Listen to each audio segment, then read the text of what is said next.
안녕하십니까. 공병호TV의 공병호입니다. 어쩌면 나라가 2년 만에 이렇게 어려워질 수 있을까 그런 생각을 합니다. 나라를 이끌고 있는 사람들은 지금 자신들이 대한민국을 파국 상태로 이끌고 있다는 사실을 알고 있는지, 지금 우리가 아주 어려운 상황으로 가고 있는지를 알고 있는지 궁금합니다. 어쩌면 이 나라는 극단적인 인권 유린이 행해지고 있는 기묘한 전체주의 체제와 국경을 맞대고 있습니다. 그리고 그 치하를 벗어나서 자유를 찾아서 넘어온 탈북민, 세터민들도 굉장히 많습니다. 그럼에도 불구하고 어쩌면 우리 사회는 이렇게 친북과 정복의 목소리가 높고 그런 사람들이 아직도 우리 사회에 많은지 참으로 생각하면 생각할수록 이해하기가 어렵습니다. 20세기 100년 동안 숱한 그런 사회적 실험으로서 엄청난 많은 사람들이 죽었고 엄청나게 천문학적인 그런 사회적 비용을 치르면서 공산주의와 사회주의 그리고 정부 개입주의의 폐해가 얼마나 큰지, 그것이 얼마나 사람들을 어렵게 하는지를 우리가 다 알게 된 것이죠. 그럼에도 국회에서 나는 사회주의라고 그렇게 외치고 당당해야 하는 그런 사람이 법무부 장관이 될 수 있는 그런 시대를 우리가 살아갑니다. 지금 21세기입니다.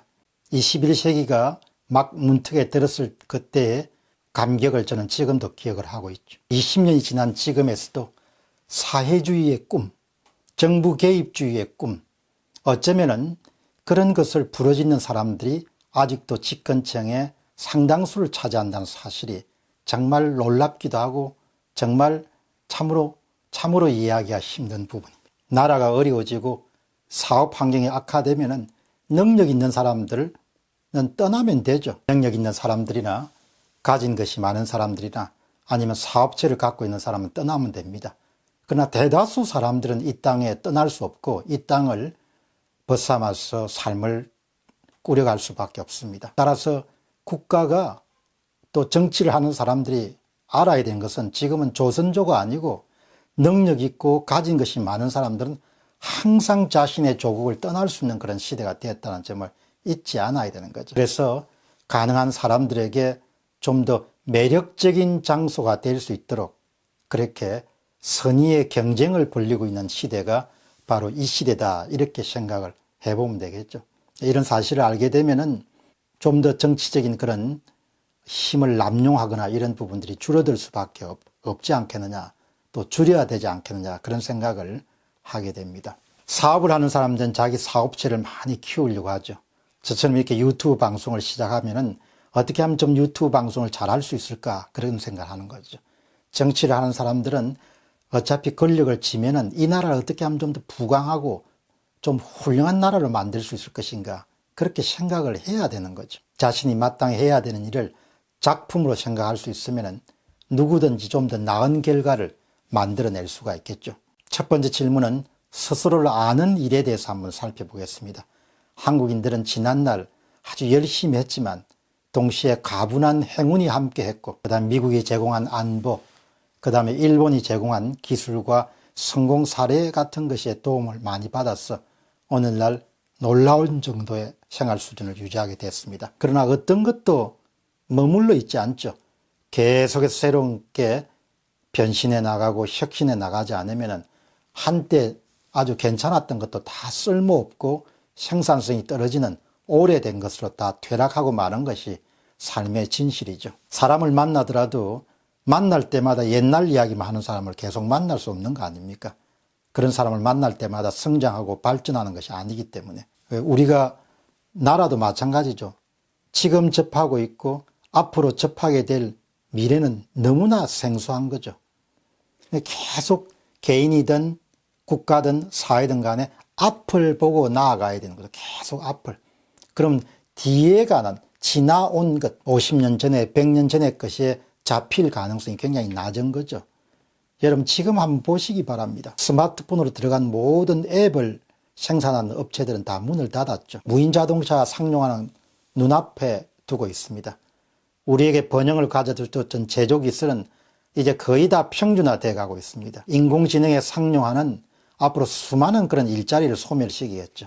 그래서 어떤 전문가들은 이 시대를 정발의 시대다, 그렇게 부르는 거죠. 개인 맞춤형 서비스를 제공하는 4차 산업혁명과 관련해서는 한국은 그렇게 존재감이 있는 나라가 아닙니다. 좀 솔직하게 이야기하면 4차 산업혁명과 관련해서는 한국은 존재감이 아주 낮아진 그런 국가 가운데 하나가 되어버린 거죠. 제조기술이 우위를 차지할 때는 한국의 존재감은 막강했죠. 그런 걸 우리가 알아야 되는 거죠. 지금처럼 1%대 성장률을 기록하면 경제력이 추락하기 때문에 훨씬 더 중국의 영향력 하에 놓일 가능성이 높죠.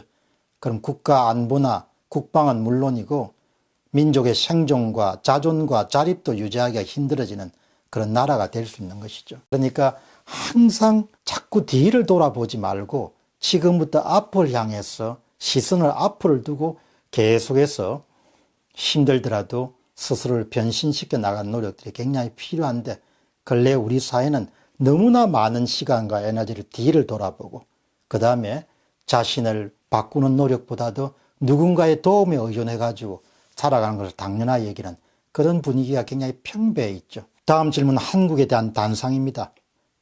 왜 과거에 사로잡혀서 앞을 향해 나아가지 못하는 것일까?